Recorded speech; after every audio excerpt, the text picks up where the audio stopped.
The envelope in my mailbox looked official enough, but something about it made my stomach tighten the moment I pulled it out.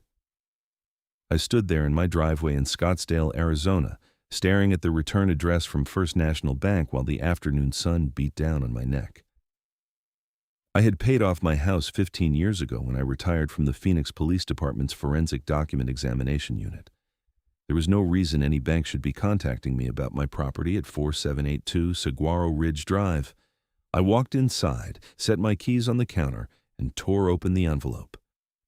The letter congratulated me on my new home equity line of credit for $250,000. My hands went cold. I read it again, slower this time, my trained eyes scanning every word. According to this document, I had signed paperwork 3 weeks ago, establishing this credit line, secured against my property. The letter cheerfully informed me that the funds had been transferred to the account I specified. I had done no such thing. My first call was to First National Bank. After navigating through their phone system for 10 minutes, I finally reached a loan officer named Patricia, who pulled up my account.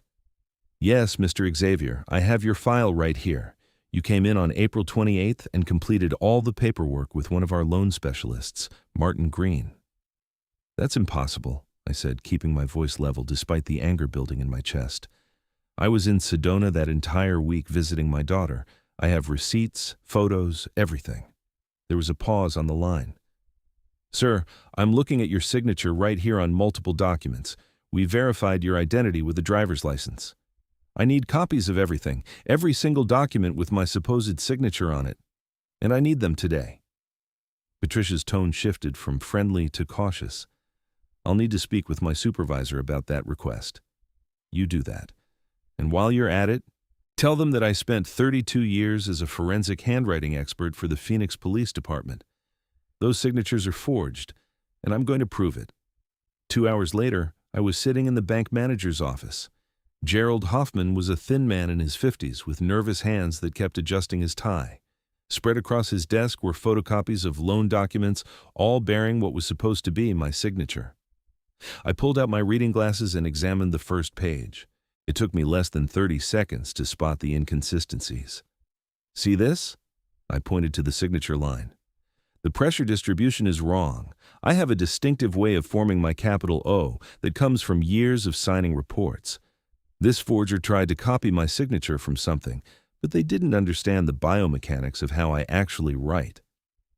Gerald leaned forward, squinting at the document. "Are you certain? I've testified as an expert witness in over 300 cases. I can provide you with exemplars of my genuine signature going back decades. But more importantly, someone stole $250,000 using my property as collateral, and I want to know where that money went." Gerald's face had gone pale. "The funds were transferred to an account at Valley Commerce Bank. I have the account number here. I need that information, and I need to know who came in pretending to be me. We have security footage. Let me pull it up." 10 minutes later, I was watching grainy surveillance video from April 28th. A man roughly my age and build walked into the bank, but his face was partially obscured by a baseball cap and sunglasses. He kept his head down, seemingly studying documents, but I recognized the behavior. He knew where the cameras were and was deliberately avoiding them. "Did your loan specialist notice anything unusual?" I asked. Gerald shifted uncomfortably. "Martin said everything seemed normal. The man had your driver's license, knew your social security number, answered the security questions correctly. My driver's license was stolen 8 months ago. I reported it and got a replacement. That information doesn't automatically flag in our system unless there's an active fraud alert." I felt my jaw clench. "There will be one now. I'm also filing a police report. This is identity theft and forgery, both felonies." The Scottsdale Police Department took my statement that evening. The detective assigned to my case was a young woman named Sarah Morrison, who looked barely old enough to have graduated from the academy. She listened to my explanation with increasing interest, taking detailed notes. "So you think someone forged your signature to take out this loan?" she said. "Do you have any idea who might have done this?" "I have a suspicion, but I need to verify something first. Can you check the account where the money was transferred? See who owns it." Detective Morrison made a note. "I'll need a warrant for that, but given the amount involved in your professional background, I don't think that'll be a problem. Give me 24 hours. I drove home as the sun was setting, painting the desert sky in shades of orange and purple. My mind was racing through possibilities. Who had access to my personal information? Who knew enough about my finances to know the house was paid off and could support a large loan? Who would need $250,000 badly enough to commit multiple felonies? As I pulled into my driveway, I noticed something I had missed that morning. A bright orange citation was tucked under my front door knocker. I yanked it out and read the violation notice from the Saguaro Ridge Homeowners Association. According to this document, my desert landscaping was in violation of community standards, and I was being fined $500. If the violation wasn't corrected within 30 days, the fine would increase to $2,000. I stared at my front yard. I had professionally designed xeriscaping with native plants and decorative rocks. It looked exactly like it had for the past decade, exactly like half the yards in this neighborhood, and exactly in compliance with the HOA guidelines I had reviewed when I bought the property. The citation was signed by Patricia Whitmore, HOA president. Patricia Whitmore. I knew that name. She had been sending increasingly aggressive letters to homeowners over the past 6 months, ever since she was elected HOA president. My neighbor Tom had mentioned she was driving him crazy with petty violations. Another neighbor, the Johnsons, had told me she tried to fine them for having their trash cans visible from the street for 20 minutes on a non-collection day. But this was different. This wasn't just an overzealous busybody on a power trip. I looked at the citation again, then walked inside and pulled out the loan documents I had gotten from the bank. I set them side by side on my dining room table under a bright light. The signatures weren't just similar, they were done by the same person. I sat down hard in my chair, my mind working through the implications. Patricia Whitmore had forged my signature to mortgage my house. The question was why? What did the HOA president need with $250,000? The next morning, I drove to the Saguaro Ridge HOA office, a small building at the front of our development. Patricia was there, a woman in her late 40s with blonde hair cut in a severe bob and a permanent expression that suggested she smelled something unpleasant. She looked up as I entered, and her eyes narrowed. "Mr. Xavier, I assume you received your violation notice." I did. I placed it on her desk. I also received something else interesting yesterday. A letter from First National Bank congratulating me on a loan I never applied for. Something flickered across her face. Fear. Guilt. It was gone too quickly for me to be certain. I don't see what that has to do with the HOA. Neither do I. Yet. But I'm going to find out. I leaned forward slightly. I'm a forensic handwriting expert, Patricia. I examined the signatures on those loan documents. I know they're forged, and I'm going to prove it. Her face had gone rigid. I think you should leave. I'm going, but I'll be back. With the police. I walked out before she could respond. My phone rang as I reached my car. It was Detective Morrison. "Mr. Xavier, I got the warrant results. That account at Valley Commerce Bank? It belongs to the Saguaro Ridge HOA. The signatory on the account is Patricia Whitmore." There it was, the confirmation I needed. She's the HOA president. She forged my signature and funneled the money into the HOA account. I'm going to need your formal statement and your analysis of the forged documents. Can you come to the station this afternoon? I'll be there in an hour.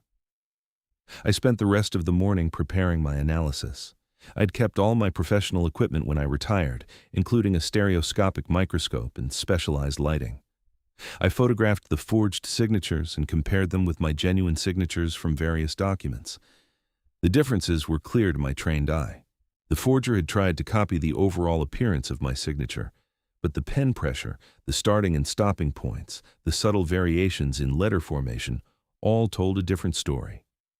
Most people don't realize that a signature isn't just a picture of your name.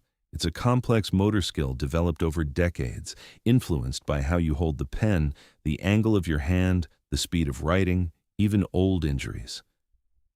I had broken my right wrist in college, and it had healed with a slight limitation in rotation. That limitation created a distinctive characteristic in how I formed certain letters. The forged signatures didn't have that characteristic because the forger's wrist was fine. I compiled my findings into a detailed report, complete with enlarged photographs and annotations. By the time I walked into the police station, I had a document that would hold up in any court in the country. Detective Morrison reviewed my analysis with growing amazement. This is incredibly detailed. Forgery is harder than people think. The human hand is too complex to perfectly imitate someone else's writing without extensive practice, and even then, there are always tells. I pointed to one of the enlarged photographs. See this tremor in the pen stroke? That's called forger's tremor. It happens when someone is drawing a signature slowly and carefully rather than writing it naturally. It's one of the most reliable indicators of forgery. How did she get your personal information? Social security number? Driver's license? HOA boards often have access to homeowner information for various legitimate purposes. Property records, contact details for emergencies, that sort of thing. She probably accessed my file through the HOA's records. As for the driver's license, I reported mine stolen 8 months ago. My car was broken into at a grocery store parking lot. I thought it was just a random theft, but now I wonder if she was planning this even back then. Morrison made notes. We need to determine what she did with the money. $250,000 doesn't just disappear. Have you looked at the HOA's financial records? Not yet. I'll need another warrant for that. Talk to some of the other homeowners. There have been rumors about special assessments and emergency repairs that never seem to materialize. If Patricia's been embezzling from the HOA, the loan against my house might have been an attempt to cover up existing theft. Morrison nodded. I'll start making calls. In the meantime, I want you to avoid any direct contact with Ms. Whitmore.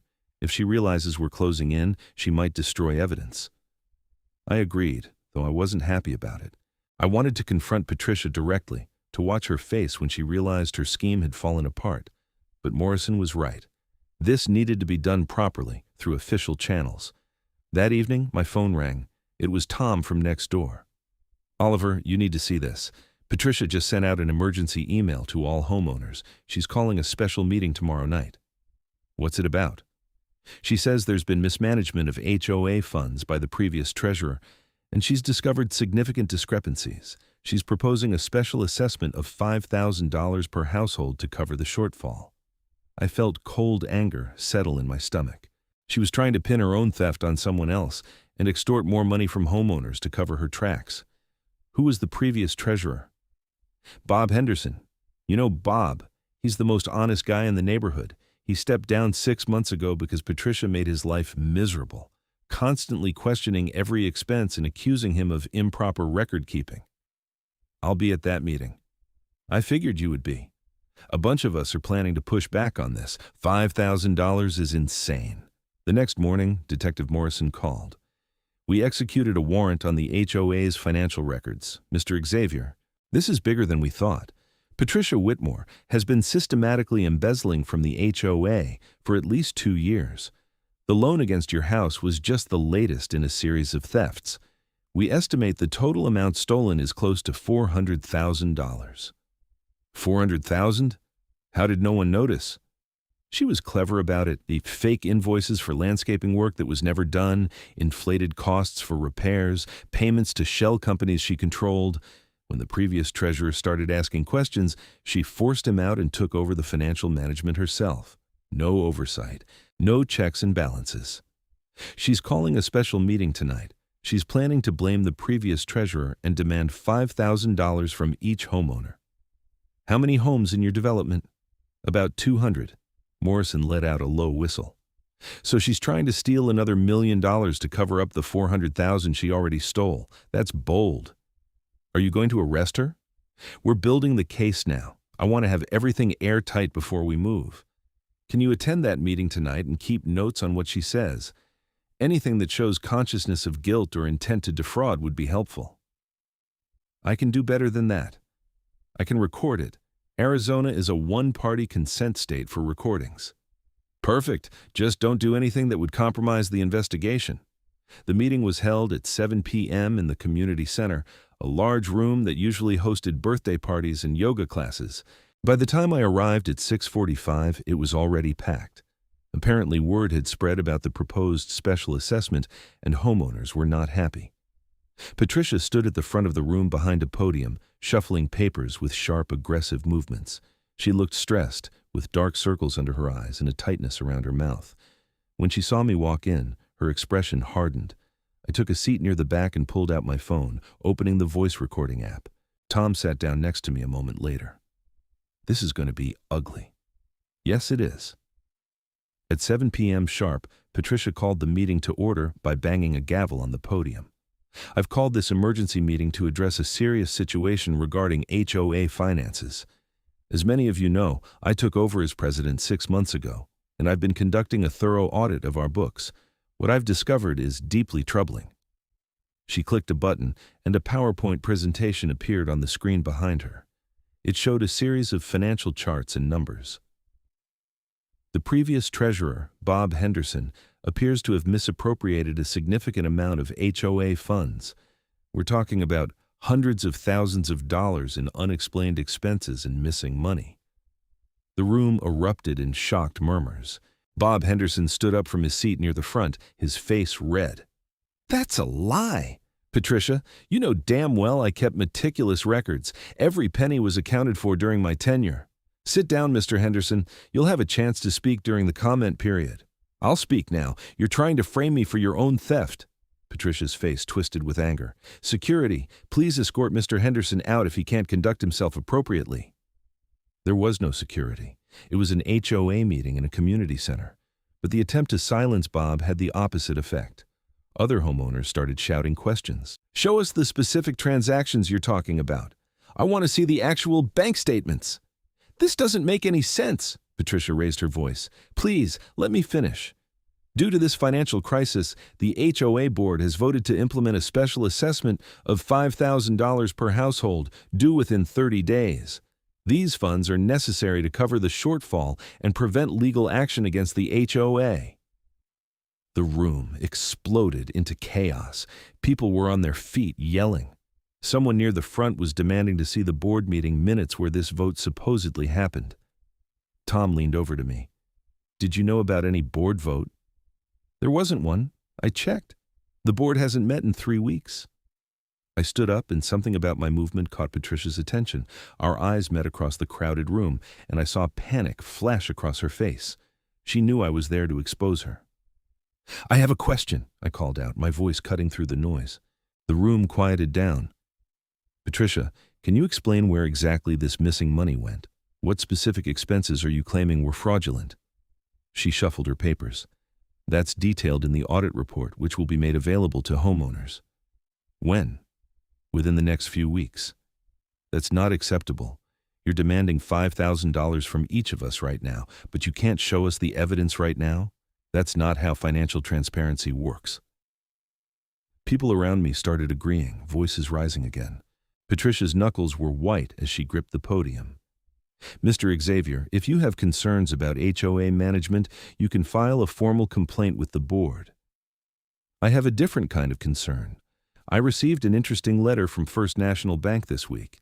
They informed me that someone took out a $250,000 loan against my property, a loan I never applied for, a loan with a forged signature."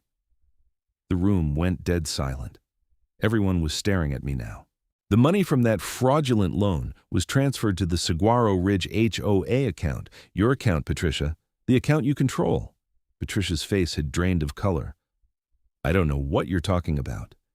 "I think you do. I'm a retired forensic handwriting expert, and I've analyzed the forged signatures. I've also filed a police report.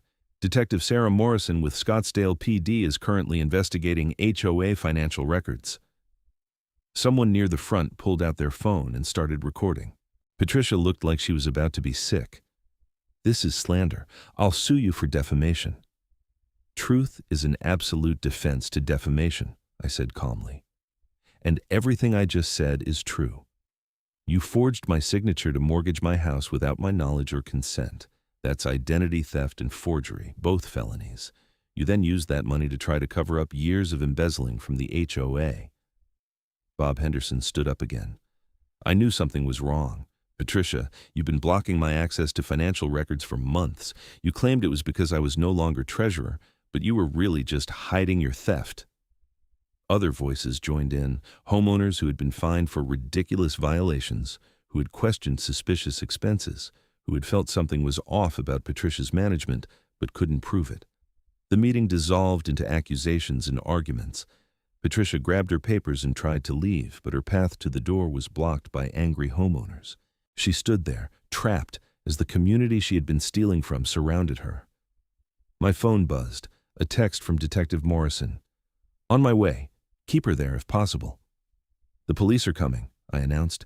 "Detective Morrison wants to speak with Patricia about the investigation." Patricia's eyes darted around the room, looking for an escape route. For a moment, I thought she might actually try to push through the crowd and run, but then her shoulders sagged and the fight went out of her. She set her papers down on the podium and sat down heavily in a chair. "I needed the money," she said quietly. The room was so silent that everyone heard her. "The landscaping company was charging too much. I thought if I used a cheaper company and kept the difference, no one would notice. Then I needed more to cover some personal expenses. It just kept growing." "Personal expenses?" someone called out. "What personal expenses are worth $400,000? Patricia didn't answer. She just sat there, staring at the floor. Detective Morrison arrived 10 minutes later with 2 uniformed officers. The meeting attendees parted to let them through. Morrison looked at Patricia, then at me. "Mr. Xavier, did she make any statements?" She admitted to taking money from the HOA. Several dozen witnesses heard her. Morrison nodded and approached Patricia. "Ms. Whitmore, I need you to come with me to answer some questions about financial irregularities with the Saguaro Ridge HOA." Patricia stood slowly. She looked around the room at all the faces of her neighbors, people she had fined and harassed and stolen from. "I'm sorry," she said, but it sounded hollow. "You forged my signature," I said. "You tried to steal my house. I was going to pay it back. I just needed time. Time to steal another $1 million from the special assessment? That was your plan, wasn't it? Steal more money to cover up the money you already stole, and when that ran out, steal even more." Patricia didn't answer. Morrison led her out of the community center in handcuffs, and I watched through the window as they put her in the back of a police car. The room remained tense, even after Patricia was gone. Tom stood up front. "Okay, we need to figure out what happens now. We need to elect an emergency board and get a real audit of the finances." Bob Henderson joined him. "I'll help with the audit. I know where the records should be, and I can identify what's legitimate and what's not." Over the next hour, the homeowners organized themselves. A temporary board was elected, consisting of Bob and 4 other longtime residents with financial backgrounds. Someone suggested hiring a forensic accountant to do a complete audit. Another person recommended consulting with a lawyer about the HOA's liability and options for recovery. I stayed until the end, answering questions about the forgery and the investigation. Several people thanked me for exposing Patricia before she could steal even more. As the crowd finally dispersed around 9:30, I felt exhausted but satisfied. The next few weeks were a whirlwind of activity. The forensic accountant's audit confirmed that Patricia had embezzled approximately $420,000 over a 2-year period.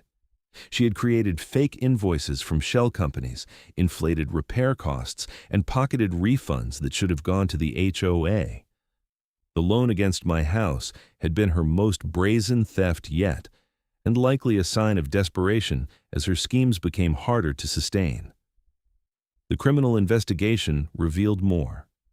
Patricia had a serious gambling problem.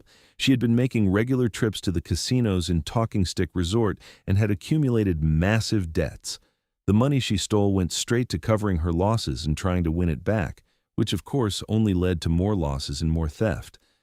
My case was somewhat easier to resolve. The bank acknowledged that their security procedures had failed to detect the forged documents and fraudulent identification. After consulting with their legal team, they agreed to void the loan and remove any liens on my property. I wouldn't be held responsible for the $250,000 that Patricia had stolen using my name. "You're very lucky," the bank's lawyer told me during one of our meetings. "If you hadn't been a forensic document examiner, this could have taken years to resolve. Most homeowners in this situation have to prove the forgery through costly legal battles." "I'm not lucky," I corrected him. "I'm skilled. There's a difference." Patricia was charged with multiple felonies: forgery, identity theft, grand theft, fraudulent schemes, and embezzlement. Her court-appointed lawyer tried to argue for leniency based on her gambling addiction, but the prosecutor wasn't having it. The case was too clear-cut, the evidence too overwhelming, and the harm too extensive. I attended her preliminary hearing in late June. She looked smaller somehow, diminished, wearing an orange jumpsuit and sitting between her lawyer and a bailiff. When my turn came to testify about the forged signatures, I laid out my analysis in clear, professional terms. The judge listened carefully, asking a few technical questions that showed he understood the significance of what I was saying. "Mr. Xavier," the judge said when I finished, "in your professional opinion, is there any possibility these signatures are genuine?" "None whatsoever, Your Honor. The characteristics of the questioned signatures are entirely inconsistent with my known writing habits. They were produced by someone attempting to simulate my signature, not by my own hand." Patricia's lawyer tried to cross-examine me, looking for some weakness in my analysis, but there wasn't one. I had been doing this work for 3 decades. I knew what I was talking about, and my report was bulletproof. The judge ruled that there was sufficient evidence to bind Patricia over for trial. Bail was set at $250,000, which was grimly ironic. She couldn't make it, of course. All her money was gone, lost to the casinos, or seized as evidence. She would stay in jail until trial. As I left the courtroom, Bob Henderson caught up with me in the hallway. "Oliver, I wanted to thank you. If you hadn't figured out what she was doing, I might have ended up charged with her crimes." "You didn't do anything wrong, Bob. The evidence would have cleared you eventually." "Maybe, but you sped up the process considerably." He paused. "The HOA board wants to know if you'd be interested in serving as treasurer. We need someone we can trust, someone with attention to detail." I considered it. I had retired to enjoy my freedom, not to take on volunteer administrative work. But this was my community, my home, and after everything that had happened, I wanted to help make sure it never happened again. "On one condition," I said, "we implement proper financial controls, dual signatures on all checks over a certain amount, quarterly audits by an independent accountant, complete transparency with homeowners, no more one person controlling everything." Bob smiled. "Already in the works. We're writing new bylaws right now. Will you help us review them?" "I will." The civil side of things was more complicated. The HOA filed suit against Patricia to recover the stolen funds, but she had nothing left to take. Her house was mortgaged to the hilt, her bank accounts were empty, and she had no significant assets. The HOA's insurance policy covered some of the loss, but not all of it. There would be a shortfall. The temporary board called another meeting in July to discuss options. This time, the atmosphere was completely different. The meeting was organized, professional, and transparent. Bob presented a detailed financial report showing exactly where things stood. "We're short about $180,000, he explained. "Insurance covered $240,000, and we've recovered about $20,000 from Patricia's assets. We need to decide how to cover the gap." Various proposals were discussed. A special assessment was one option, but unpopular given Patricia's attempted fraud. Instead, the board suggested a modest increase in monthly HOA dues, combined with deferring some non-essential maintenance projects. It would take 3 years to fully recover, but it was manageable. The homeowners voted to approve the plan. As I raised my hand in favor, I felt a sense of community I hadn't experienced before.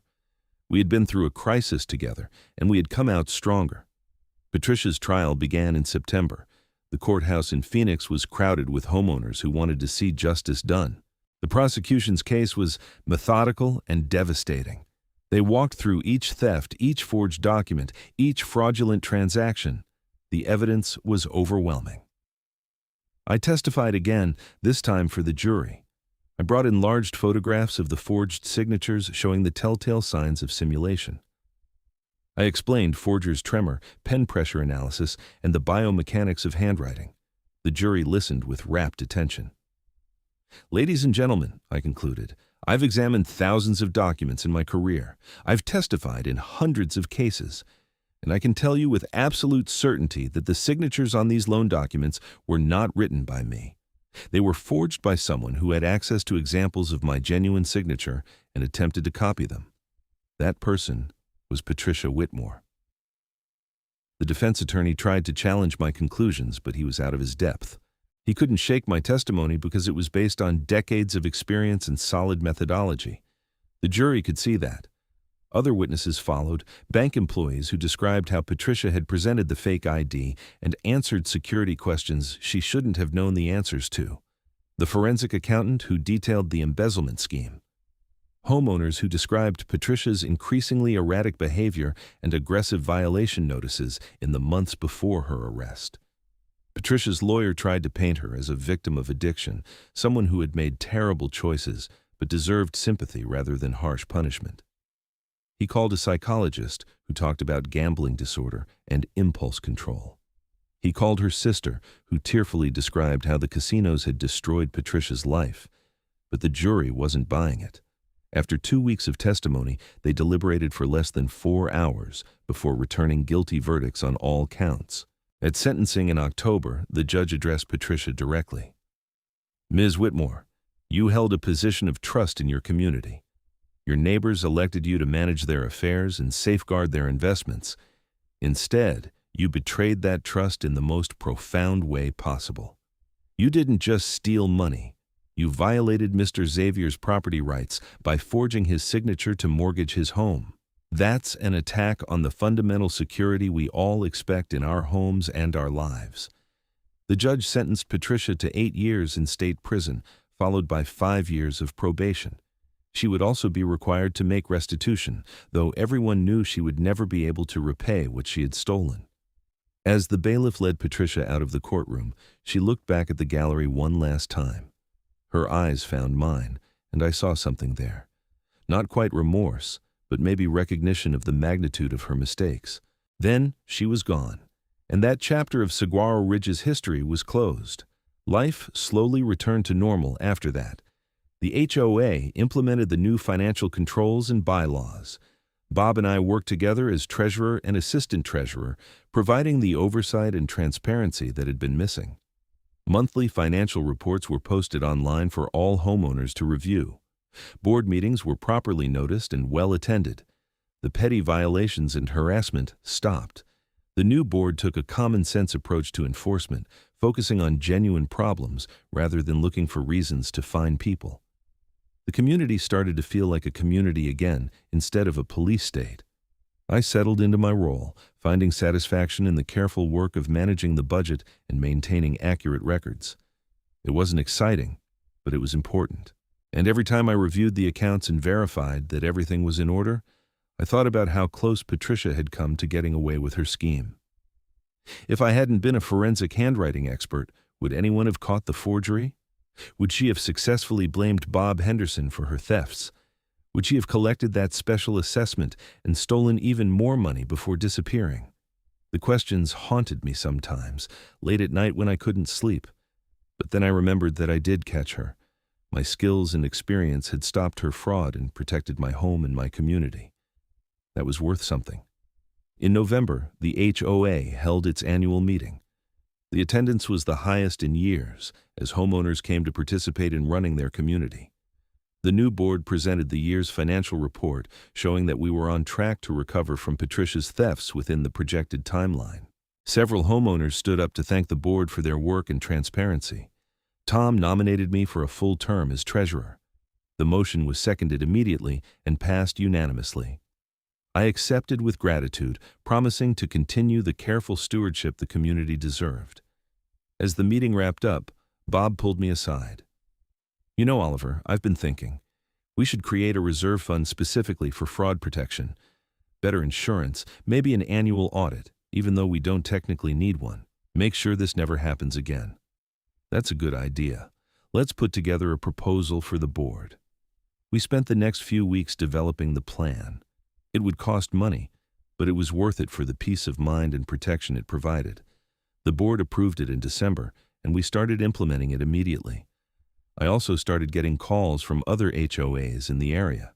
Word had spread about what happened at Saguaro Ridge, and other boards wanted advice on how to prevent similar fraud. I found myself conducting informal seminars on financial controls, document security, and fraud detection. One HOA president from a development in Tempe asked me if I would review their financial records as an outside expert. "We trust our treasurer," she said, "but after what happened to you, we want to make sure we're not missing anything." I agreed, and the review became a monthly consulting arrangement. Then another HOA hired me, then another. By January, I had a small practice going, helping HOAs across the Phoenix metro area improve their financial oversight and security. It wasn't something I had planned for my retirement, but it felt right. I was using my skills to protect people and prevent the kind of fraud and forgery that had nearly cost me my home. And I was making enough to more than cover my expenses, which was a nice bonus. In February, I received a letter from the Arizona Department of Banking. They wanted to interview me about security procedures at First National Bank. My case had exposed significant weaknesses in how the bank verified identity and detected forged documents. The department was conducting a broader investigation into whether other fraud had gone undetected. I spent a day at their offices in Phoenix, walking through what had happened and offering suggestions for improvement. The investigators were sharp and asked good questions. They understood that the banking industry needed better tools and training to catch forgery. "Most bank employees have no training in document examination," I explained.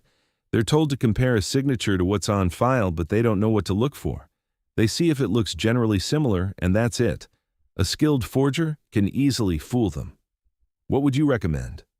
"Better technology for one thing. There are systems that can analyze signatures electronically and flag potential forgeries, but also training. Teach employees the basic signs of forgery: tremor, pen lifts, slow drawing movements. It wouldn't catch everything, but it would catch a lot." The department took my recommendations seriously. By spring, they had issued new guidelines for banks operating in Arizona, requiring enhanced identity verification for large loans and refinances. It wasn't a perfect solution, but it was a step in the right direction. Meanwhile, the Saguaro Ridge HOA was thriving under its new leadership. The budget was balanced, the common areas were well maintained, and homeowners were engaged and satisfied. We even started a neighborhood social committee that organized events like block parties and holiday celebrations. The community was coming together in ways it never had before. One evening in April, almost exactly a year after Patricia had forged my signature, I sat on my back patio watching the sunset over the desert. My phone buzzed with an email from the Department of Corrections. Patricia Whitmore had requested me as an approved visitor. I stared at the email for a long time. Part of me wanted to delete it and forget about Patricia entirely. She had tried to steal my house. She had betrayed the entire community. She deserved to serve her sentence alone. But another part of me was curious. What did she want to say? Was it a real apology, an attempt at explanation, or just the manipulation of someone who still hadn't accepted responsibility for her actions? After thinking about it for a few days, I declined the request. Whatever Patricia wanted to say, I didn't need to hear it. I had moved on. The community had moved on. Looking backward served no purpose. In May, I celebrated my 65th birthday with a party that Tom organized. Half the neighborhood showed up, bringing food and drinks and filling my backyard with laughter and conversation. Bob gave a speech about how I had saved the HOA and become an essential part of the community's recovery. "Oliver could have just fixed his own problem and moved on," Bob said. "Instead, he got involved. He helped us rebuild. He made sure we put systems in place so this could never happen again. He turned a crisis into an opportunity to become a stronger community." People applauded, and I felt genuinely touched. I had lived in Saguaro Ridge for 15 years, but I had never felt as connected to my neighbors as I did in that moment. As the party wound down and guests started leaving, Tom came over to where I was sitting. "You did good, Oliver. Really good." "I just did what needed to be done." "That's what heroes say," he grinned. "Seriously, though, thank you. Patricia had me questioning everything, my home value, my safety, whether I should just move somewhere else. You fixed that. You made this place feel like home again." After everyone left, I stayed outside for a while, enjoying the cool evening air. I thought about the past year and everything that had happened. The shock of discovering the forged loan, the investigation and prosecution, the rebuilding of the HOA, the new consulting work I was doing. My retirement hadn't turned out the way I expected, but it was better. I was using my expertise to help people. I was part of a real community. I had purpose and satisfaction beyond just filling my days. The forensic handwriting skills I had developed over 30-plus years had saved my home and exposed a fraud that could have destroyed my neighborhood. Those same skills were now helping other communities protect themselves and helping banks improve their security. It was a good life, a meaningful life. I looked out at the desert landscape, the saguaro cacti standing like sentries in the fading light, and felt a deep sense of peace.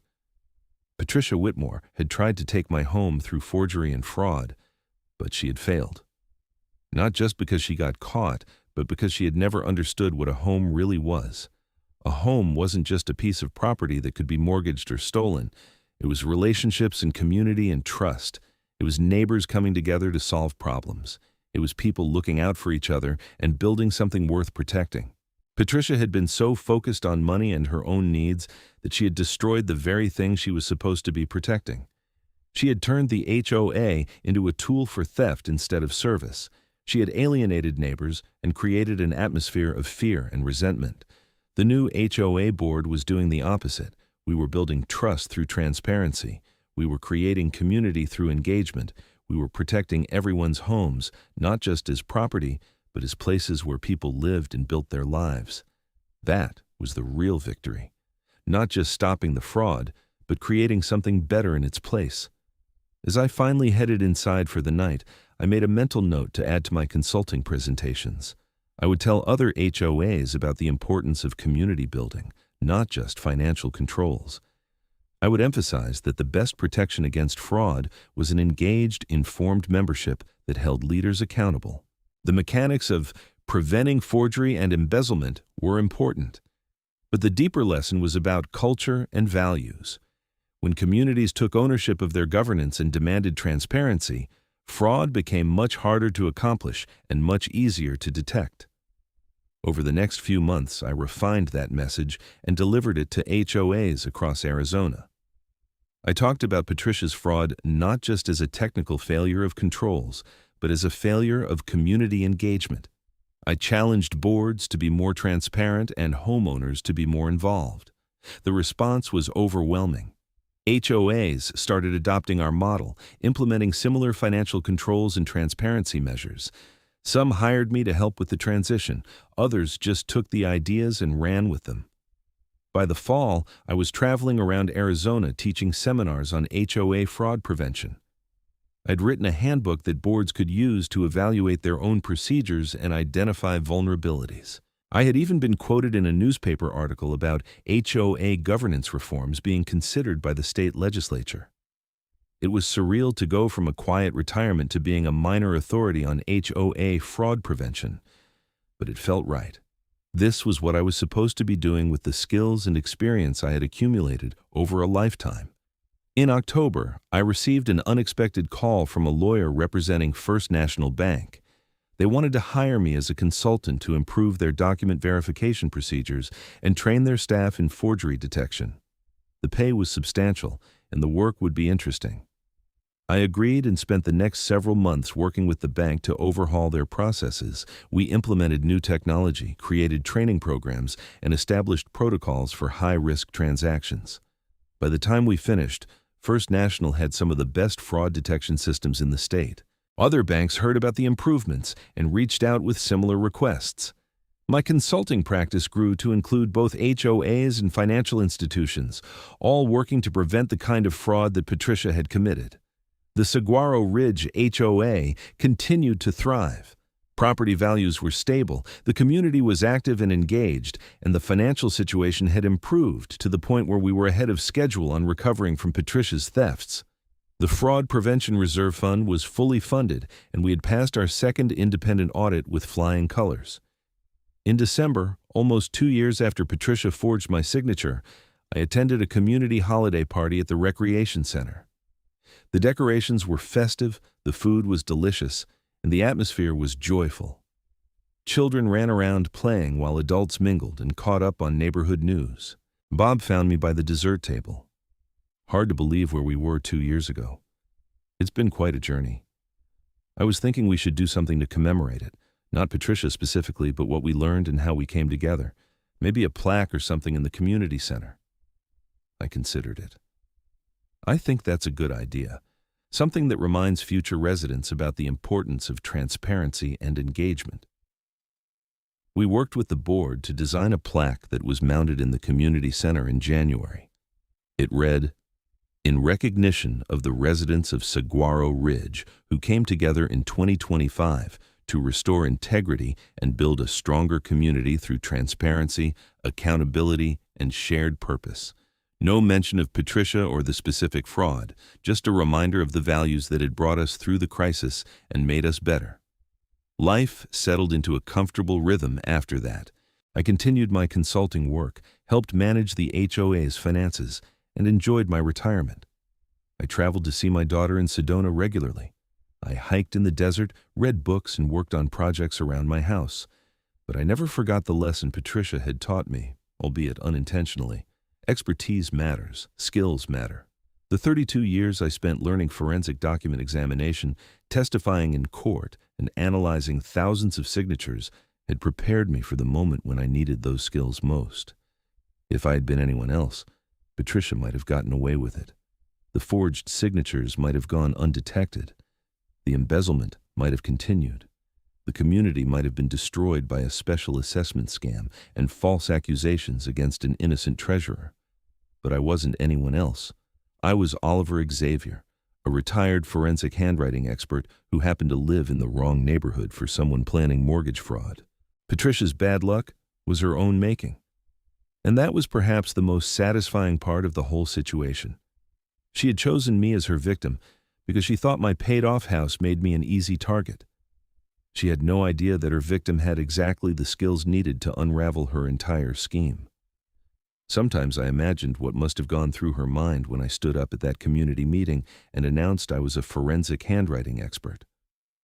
The moment of realization that she had forged the signature of literally the worst person she could have chosen.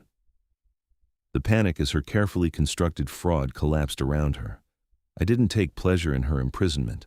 Her gambling addiction had destroyed her life in ways that went beyond the legal consequences. But I did feel satisfaction in having stopped her before she hurt even more people. As spring arrived in Arizona and the desert bloomed with wildflowers, I reflected on how much had changed in just 2 years. Patricia was in prison.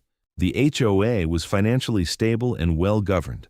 I had a thriving consulting practice helping other communities avoid similar disasters.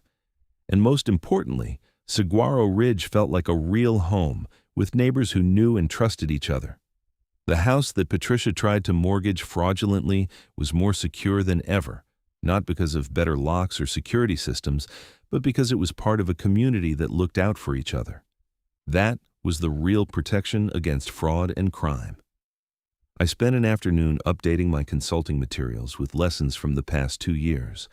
The story of Patricia's fraud and the community's recovery had become central to my presentations.